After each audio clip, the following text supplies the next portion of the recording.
সম্মানিত হাজিরিন, এখন আপনাদের সামনে অত্যন্ত গুরুত্বপূর্ণ নসিহত পেশ করবেন প্রখ্যাত আলেমে দ্বীন, দেশ বরেণ্য মুফাসসিরে কুরআন, বিশিষ্ট হাদিস বিশারদ হযরত মাওলানা আব্দুল ওহাব জোহরী, AA, ঢাকা বিশ্ববিদ্যালয়।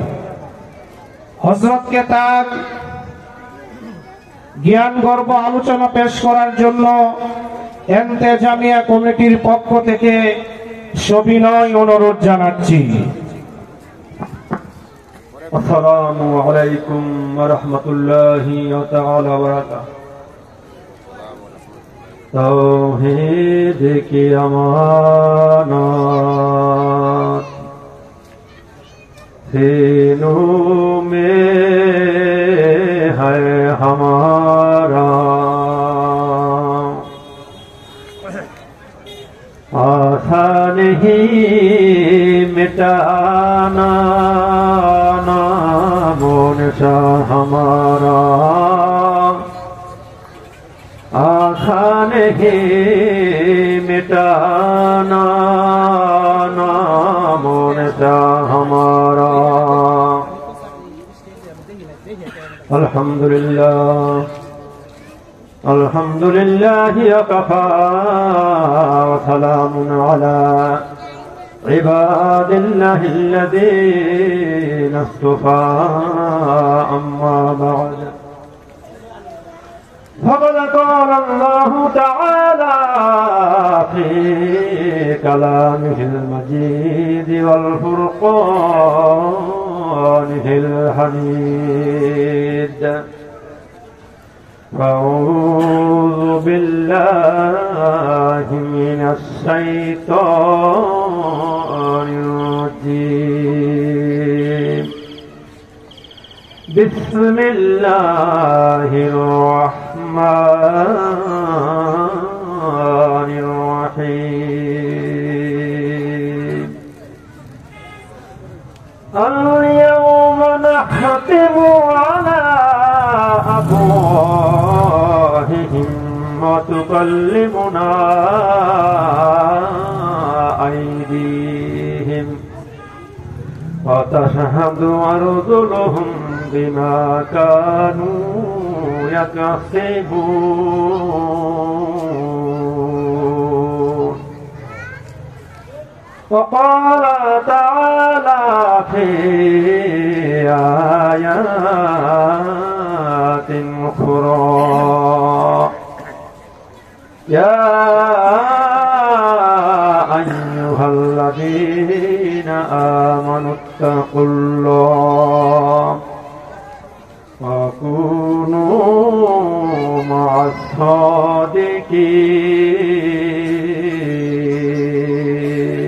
الصادقين. إن الله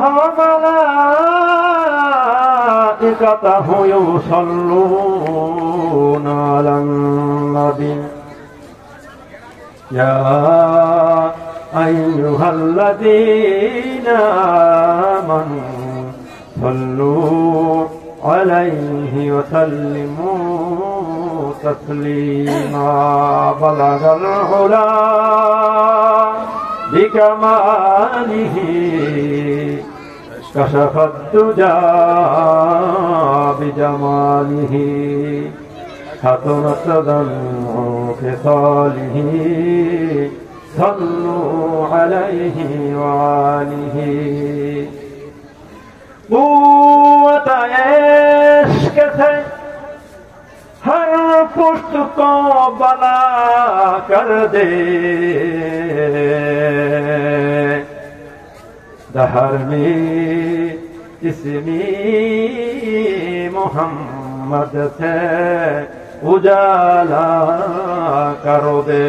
সকলে বলেন উচ্চস্বরে: বালাগাল হুরা বিকামালিহি কাশাফাত দুজা বিজামালিহি হাসানাত জামালিহি। সাল্লু আলাইহি ওয়া আলিহি। कदमों में मुस्तफा की मेरा नादार होता तो खाक पाक होती है मैं खता सर होता बलगल गुलाम बिकमालिही कशफ दुजा बिजमालिही खत्म तदन्नुलिही صلوا عليه وآله اللهم صل وسلم بارك عليه জুলহাগ বেগম মহিলা মাদ্রাসা ও এতিমখানা 27 ডিসেম্বর রোজ শুক্রবার স্থান মাদ্রাসা প্রাঙ্গণ প্রথম বার্ষিক ওয়াজ মাহফিল ও দোয়ার সম্মানিত প্রধান অতিথি প্রথিত দশা পপুলার এবং পপুলার জননেতা বীর মুক্তিযোদ্ধা আব্দুল সত্তার মিয়া সাহেব প্রতিষ্ঠাতা মোতাল্লি জুলহাগ বেগম মহিলা মাদ্রাসা ও এতিমখানা সম্মানিত শিক্ষানুরাগী শিক্ষার ভান্ডার ব্যক্তিত্ব সম্পন্ন আমাদের সকলের সুপরিচিত সভাপতি আলহাজ মোহাম্মদ শাহাবুদ্দিন স্যার সম্মানিত প্রথম বার্ষিক ওয়াজ মাহফিলের প্রধান বক্তা হাফেজ মাওলানা মোহাম্মদ শহীদ আহমেদ সাহেব দ্বিতীয় বক্তা মুফতি ইসমাইল হোসেন নোমানী সাহেব এবং আমার পূর্বে তিনি জ্ঞান গর্ব আলোচনা করেছেন মুফতি হযরত মাওলানা আব্দুল হান্নান সাহেব এবং পর্দার আড়ালে যে সমস্ত মা বোনেরা শুনছেন এবং আমার সামনে উপবিষ্ট অত্র এলাকার দূর দূরান্ত থেকে আসা আমার প্রাণ প্রিয় মুসল্লি ভাইরা সকলের প্রতি আমার সালাম আসসালামু আলাইকুম ওয়া রাহমাতুল্লাহি ওয়া তাআলা ওয়া বারাকাতুহু লাখ কোটি শুকরিয়া জয় মহারব্বুল আলামিন আল্লাহ সুবহানাহু ওয়া তাআলা আমাদেরকে এই জান্নাতের বাগানে আসার জন্য বসার জন্য এবং আলোচনা শোনার জন্য যে মহারব্বুল আলামিন আল্লাহ সুবহানাহু ওয়া তাআলা আল্লাহ জাল্লা শানাহু আমাদেরকে তৌফিক এনায়েত করেছেন প্রাণ খুলে মহব্বতের সাথে সকলে একযোগে আওয়াজ করে বলি আলহামদুলিল্লাহ আলহামদুলিল্লাহ হযরত মাওলানা মুফতি আব্দুল হান্নান সাহেব যথার্থই বলেছেন চমৎকার আলোচনা করেছেন আমরা সকলেই শুনে মোহিত হয়েছি তিনি বলেছেন আল্লাহ সুবহানাহু ওয়া তাআলা সব কিছুর পরিবর্তন এবং পরিবর্তন করার মালিক বলা ঠিক কিনা সবকিছু পরিবর্তন করার মালিককে এতে কোনো সন্দেহ রয়েছে কোনো সন্দেহের অবকাশ নেই দেখেন 15.5 বছর বিএনপি কতটা শ্রম দিয়েছে কতটা কষ্ট করেছে এবং সাথে ছিল জামাত ইসলাম 15.5 বছর কিছুই করতে পারে নাই কিছুই করতে পেরেছে আদান হচ্ছে আদানের পরে আলোচনা করবো ইনশাআল্লাহ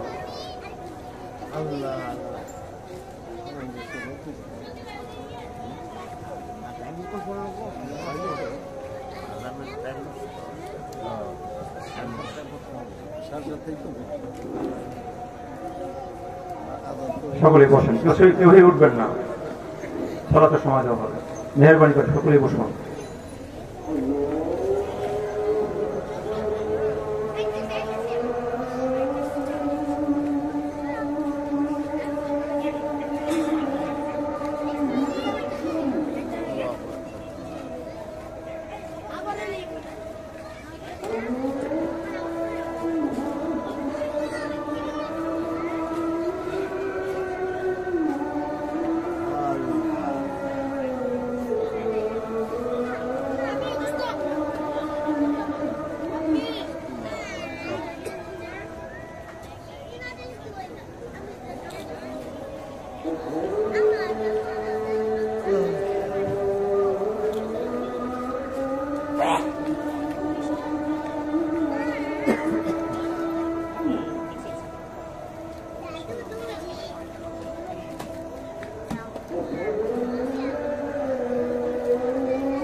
লোকজন নাই, কিছু নাই, কখন আসবে? 11টাই ঠিক আছে, 10 তো 11টা ঠিক আছে। আলহামদুলিল্লাহ, হ্যাঁ 11টা ঠিক। যারা ধৈর্য সহকারে বসেছিলেন সকলের প্রতি কৃতজ্ঞতা জ্ঞাপন করছেন। যে আলোচনা করছিলাম 15টি বছর ডিএমকে এবং জামাত কিছুই করতে পারে না, কিন্তু বাংলাদেশের সোনার ছেলেরা মনে হচ্ছিল যে আল্লাহ সুবহানাহু ওয়া তাআলা নিজে স্বয়ং দাঁড়িয়ে আবাবিল পাখি দ্বারা দেশের পরিবর্তন করেছেন। বলেন ঠিক কিনা? শক্তি বড় মালিক কে? যেটা কেউ দেখে না সেটা দেখেন কে? যেটা কেউ জানে না সেটা জানেন কে? যেটা কেউ শোনে না সেটা শোনেন কে? কি এক আল্লাহ পেয়েছি, সুবহানাল্লাহ। মুফতি আব্দুল হান্নান সাহেব নারীদের সম্পর্কে চমকপ্রদ আলোচনা করেছেন। আমরা নিজেরাও নাটক সিনেমায় দেখার জন্য ব্যস্ত থাকি, দোকানপাটে ঘরে বসে। যদি আমার স্ত্রী এবং মেয়েদেরকে যদি কোরআন সুন্নাহর বয়ান শোনাতাম, কোরআন সুন্নাহ অনুযায়ী যদি তাদের জীবন পরিচালিত করতাম, তাহলে আমরা কতই ভালো হতো। তাহলে আল্লাহ সুবহানাহু ওয়া তাআলার যে বাণী ছিল, নারীরা জান্নাতে যাওয়ার রাস্তা সুপ্রশস্ত পেত, বলা ঠিক কিনা? আমরা চেষ্টা করব যথাযথ আমাদের স্ত্রী এবং সন্তানদেরকে পর্দার ভিতরে রাখার আপ্রাণ চেষ্টা করব, এবং কোরআন সুন্নাহর বয়ান তাদেরকে শোনাবো। যেখানে গান বাজনা হয় সেখানে সন্তান স্ত্রী থেকে নিয়ে যায়, অত্যন্ত পরিত্যাগের বিষয়। কত সুন্দর সুন্দর মাহফিল এবং অত্যন্ত মনোরম পরিবেশে মাহফিল হয়, বয়ান হয়, সেখানে আমাদের স্ত্রী এবং সন্তানদেরকে আমরা নিয়ে আসি না।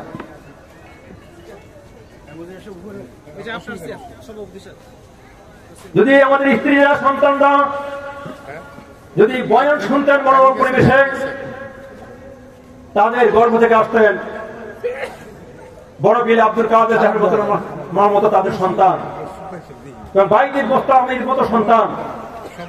আমরা সন্তান যখন গর্ভে আসে তখন আমরা আল্লাহর কাছে প্রার্থনা করি আমাদের সন্তান যেন বড় পীর আব্দুল কাদের জালানী রহমতুল্লাহর মতো হয় এবং হযরত বাইজিদ মোস্তামির মতো হয়। বলে আমরা চাই কিনা? কিন্তু আমরা আমাদের চাওয়ার সাথে কাদের কোনো মিল রাখি না। আমাদের এই পার্থক্য থাকার কারণে দেখা যায় এই সমস্ত সন্তানরা সে শাহবাগের প্যান্ডেলে বসে আলেম কোরআন সুন্নাহর বিরোধী কথা বলে থাকে। বলে ঠিক না বেঠিক? যাই হোক, আল্লাহ সুবহানাহু ওয়া তাআলা আমাদেরকে আমল করার তৌফিক দান করুক। আমরা আমাদের যতটুকু জ্ঞান আল্লাহ সুবহানাহু ওয়া তাআলা দান করেছেন সে অনুযায়ী আমরা আমল করব। সমাজের মধ্যে অনেকে চিন্তা করে যে বাড়ির পাশে মাহফিল হচ্ছে, মাহফিল আলোচনা করছেন আব্দুল ওয়াহাব দুহরি সাহেব, তাকে সবসময় দেখি। মুক্তিযোদ্ধা আব্দুল সাত্তার ফরমান সাহেব, তাকেও আমরা সবসময় দেখি। সেখানে গিয়ে কি হবে? তারা আমার যারা ফিলিং হচ্ছে তারা মনে করে আমরা অনেক কিছু জানি, অনেক কিছু বুঝি। আমি বলবো আপনি যতই বুঝেন, যতই জানেন, যে আপনার ভিতরে কোরআন সুন্নাহর যদি জ্ঞান না থাকে তাহলে আপনার সাথে মূর্খ আর দুনিয়ার কেউই হতে পারে না। বলে ঠিক নেবে? ঠিক। তাও তো চিনেন, তাও চিনেন না? তাও দেখবেন চারদিকে কালো, মাথা দিয়ে লাল, এবং এক থেকে একটা টুপি পরা। তাল নদীর একটা তাল ছিল, ভাসতে ভাসতে চড়ে গিয়ে পড়ার পরে পরিমাটি দিয়ে মাটি নিচে চলে গেছে। কৃষক হাওয়া চাষ করতে গিয়ে দেখে যে নাঙ্গল তো চিনেন আপনারা, নাঙ্গলের ইসে মানে উঠে গেছে সে তাল। তিনি জানতেন এটা কি ফল। তিনি হাতে নিয়ে দেখেন চারিদিকে কালো, পাথার দিকে লাল, মাথা টুপি দেওয়া, কিন্তু কান্নায় পড়ে গেছেন। হায় হায়, আল্লাহ সুবহানাহু ওয়া তাআলা কি ধরনের আযাব দান করেছেন। হায় হায়, এটা কি? সে কান্না দেখে আরো যারা তাসিয়া ছিল তারা এসে দেখে তুই কান্না করে, কান্না করিস কেন? দেখ কি আমি দেখি। ওরাও হাতে নিয়ে দেখে, সর্বনাশ, চারিদিকে কালো, পাথার দিকে লাল, মাথা টুপি দেওয়া। সর্বনাশ, আল্লাহ কোন কদম নাযিল করেছেন। বলে আমরা তো চিনতে পারছি না এটা কি, কোন আযাব। চলো আমাদের মোড়লের কাছে। মোড়ল কাছে গিয়ে বললেন, মোড়ল সাহেব, আমরা হাত টাত বাদ দিয়ে চলে এসেছি, আসলে কি কই আযাব আল্লাহ সুবহানাহু ওয়া তাআলা দান করেছেন আমরা বুঝতে পারছি না, আমরা চিনতে পারছি না, আপনি একটু বলুন। সেই মোড়ল সাহেব হাতের তালটা নিয়ে তিনি হেসে দিলেন। হাসার পরে আবার নিজেই আবার কান্না করে ফেলেছেন। তখন ওখানে স্থানীয় যারা চাষিরা ছিল তারা বলল, বুঝলাম না, আপনি কান্না করেছেন, আপনি আবার হেসে ফেলেছেন, বুঝলাম না। কানে হেসেছে এই জন্য যে এটা কি জিনিস তোরা জানো না, আরে দুর্ভাগ্যরা, তোরা জানো না কিছু জিনিস? হ্যাঁ, এটা তো জানার কথা। আর কে দেখি এই জন্য আমি মরার পর তোদের অবস্থা কি হবে। এই তারটা কেউ মনো সাপ দেখে দেখে চারিদিকে কালো, পাথার দিকে লাল, মাথা টুপি দেওয়া, হায় হায়। আসলে আমি কি বলবো তোদেরকে, এটা আবার কোন কথা আমি নিজেই তো জানি না। আমি নিজেই জানি না, সেজন্য আফসোস করেছি, আফসোস করে কান্না করেছি, হাসছি এই জন্য। তোরাও জানো না, আমিও জানি না। হ্যাঁ, আমার মরার পরে তোদের কি অবস্থা হবে। আমি ছোট্ট করে এই জন্য নিয়ে নিয়েছি, আমাদের সমাজের মধ্যে এরকমই অনেকেই জ্ঞান গর্ব চিন্তা করে কিনা বলেন? আছে কিনা আমাদের সমাজের মধ্যে? এরা দেখবেন সমাজের মানুষের বিবাদ নিয়ে সর্বদা ব্যস্ত থাকে, অর্থাৎ নিজের ভিতরে কতটা ত্রুটি সেদিকে তারা খেয়াল রাখে না। বলে ঠিক না বেশি? যাই হোক, আমরা কেউ থাকবো না, থাকার জন্য আসি নাই। আল্লাহ সুবহানাহু ওয়া তাআলা আমাদের একটা নির্ধারিত সময় পাঠিয়েছেন। বলে ঠিক না বেশি? নির্ধারিত সময়ের পরে আমাদের সকলেই দুনিয়া থেকে চলে যেতে হবে। বলেন ঠিক না বেশি? কেউই আমরা থাকতে পারবো না। আল্লাহ সুবহানাহু ওয়া তাআলা আমাদেরকে একটা নির্ধারিত সময় দিয়ে পাঠিয়েছেন। যখনই আমাদের নির্ধারিত মেয়াদ শেষ হয়ে যাবে, সে হোক না সুস্থ, সে হোক না অসুস্থ, যখনই তার নির্ধারিত মেয়াদ শেষ হয়ে যাবে, সাথে সাথে মালাকার মতো আদলাই সেই তার দান ছিনিয়ে নিয়ে যাবে। বলে ঠিক না বেঠিক? তুই আমরা থাকতে পারবো না। এই কিছুদিন পূর্বে এই 3 তলার এখানে 6 তলা গার্মেন্টসে একটা ছেলে চাকরি করতে পারি, রংপুর। সেই ছেলেটা ওই দিন দুপুরে তিনি বিয়ে করেছেন, রাতে বাসর ঘরেই তিনি মৃত্যুবরণ করেছেন। ওই ছেলেরা নিজেই জানতেন না। আমি নিজে তার জানাজা শরীফে জানাজা সালাত আদায় করেছি। আমি অবাক হওয়ার কিছুই নাই, কারণ মানুষ হল ম্যান ইজ মর্টাল, মানুষ কি মরণশীল। কারণ যখন নির্ধারিত মেয়াদ শেষ হয়ে যাবে, শেষ হোক সুস্থ, সে হোক অসুস্থ, সে ওই সময় এক থেকে আগেও যাবে না, এক থেকে পিছনেও যাবে না, এক কদম সামনেও যেতে পারবে না, এক কদম পিছনেও যেতে পারবে না, সাথে সাথেই তার মৃত্যুবরণ করতে হবে। বলে ঠিক না বেঠে? যাই হোক, আমাদের আমল করতে হবে। অত্যন্ত দুঃখের বিষয়, পরিতাপের বিষয়, আমরা ওয়াজ নসিহত শুনি, দেখেন কত না বয়ান হয়, কত ওয়াজ নসিহত হয়, কিন্তু আমাদের ভেতরে কোনো পরিবর্তন নেই। আছে কোনো পরিবর্তন নেই। দেখেন সমাজের মধ্যে কবিরা গুনাহ হচ্ছে কিনা? সেই সুদ ঘুষ আমাদের সমাজের মধ্যে আছে কিনা বলেন? এক ব্যক্তি দেখি আল্লাহর ওলির মতো জীবন যাপন করে, ইবাদত করে। আমি বললাম, হ্যাঁ ভাই, আপনাকে দেখে আমার খুব ভালো লাগে। আমি দেখি সারাদিন আপনি ইবাদত করেন মসজিদে, কিন্তু আপনার সংসার চলে কিভাবে? সে বলল, দেখেন আমি সরকারি চাকরি করতাম, সেখান থেকে বড় একটা অ্যামাউন্ট পেয়েছি এবং ওই অ্যামাউন্টটা আমি খাটিয়েছি, খাটার পরে বেশ কিছু টাকা হয়েছে, ওই টাকা আমি ব্যাংকে রাখি, আর ওখান থেকে মাসে মাসে একটা অ্যামাউন্ট পাই, সেটা দিয়ে আমি আমার জীবিকা নির্বাহ করি। বলেন নাউযুবিল্লাহ।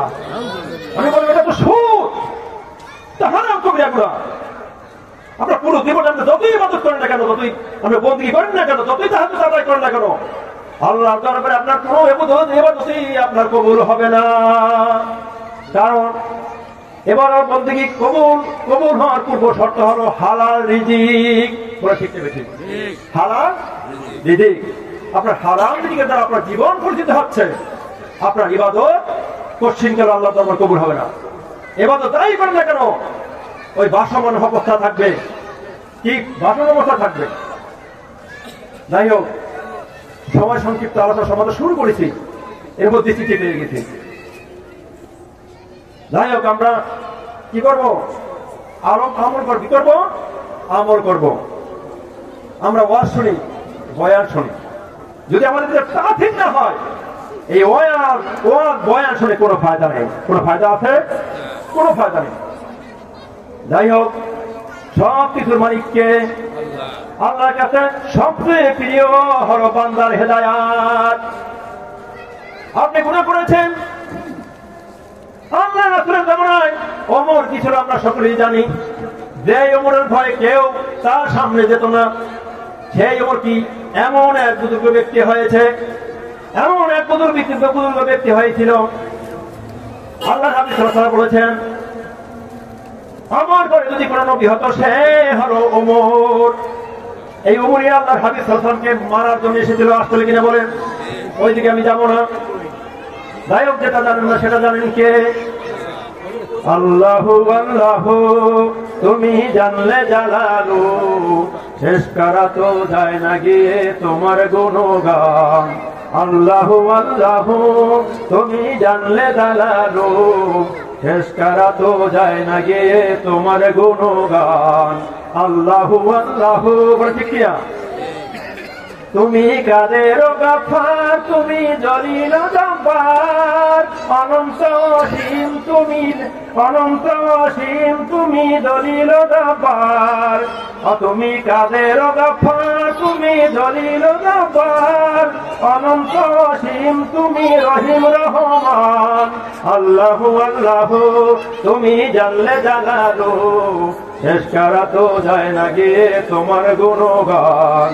আল্লাহু আল্লাহু তুমি মাটির আদমকে প্রথম সৃষ্টি করিয়া ঘোষণা করিয়া দিলে শ্রেষ্ঠ বলিয়া।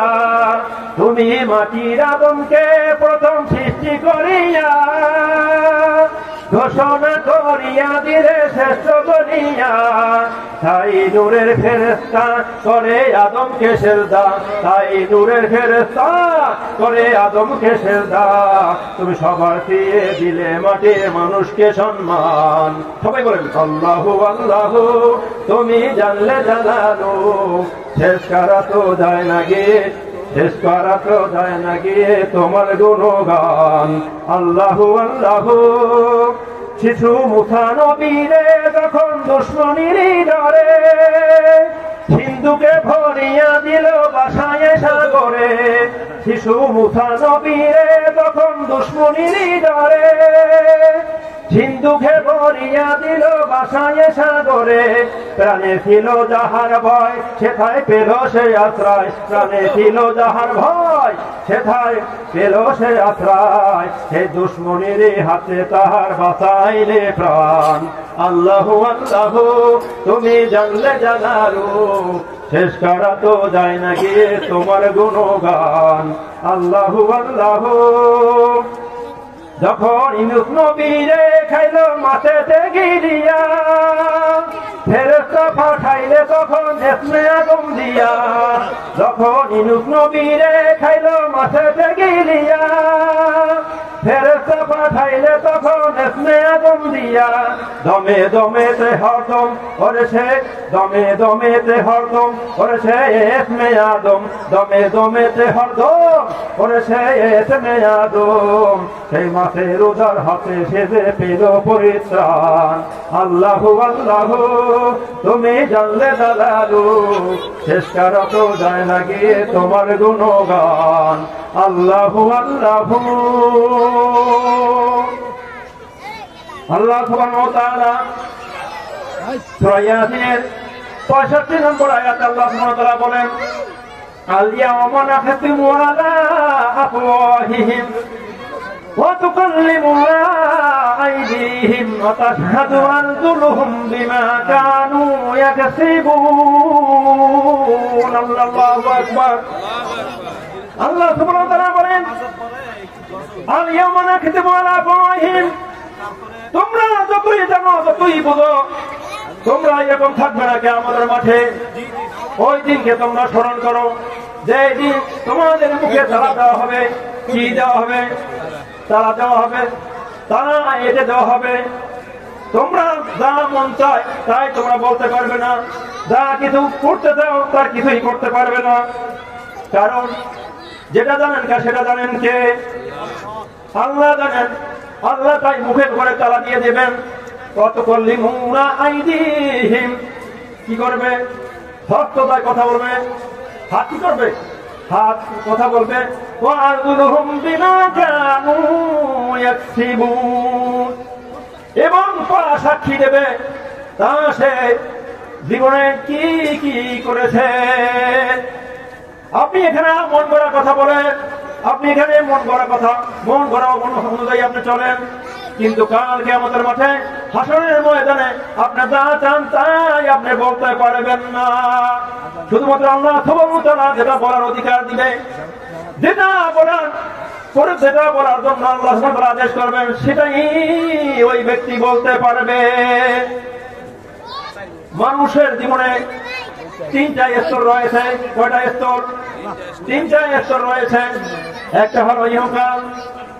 এই মানব জীবন জন্ম থাকবে, দেখবেন জন্মের সময় মানুষ থাকে দুর্বল, শুধু ভাবতে পারো আনন্দ হয়। জন্মের সময় কি হয়? আনন্দ হয়।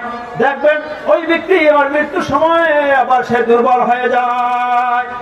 কিন্তু পার্থক্য হলো জন্মের সময় সবাই আনন্দ মিছিল করে, আর যাওয়ার সময় কি করে? ক্রন্দন করে। কি করে? ক্রন্দন করে। সবাই পার্থক্য করে এতটুকু। এটা হলো ইহ জীবন। কোন জীবন? এটাই হলো ইহ জীবন। এরপরে মৃত্যুর পরে হলো আলমে বরজাক, যেটা হলো কবরের জিন্দেগি।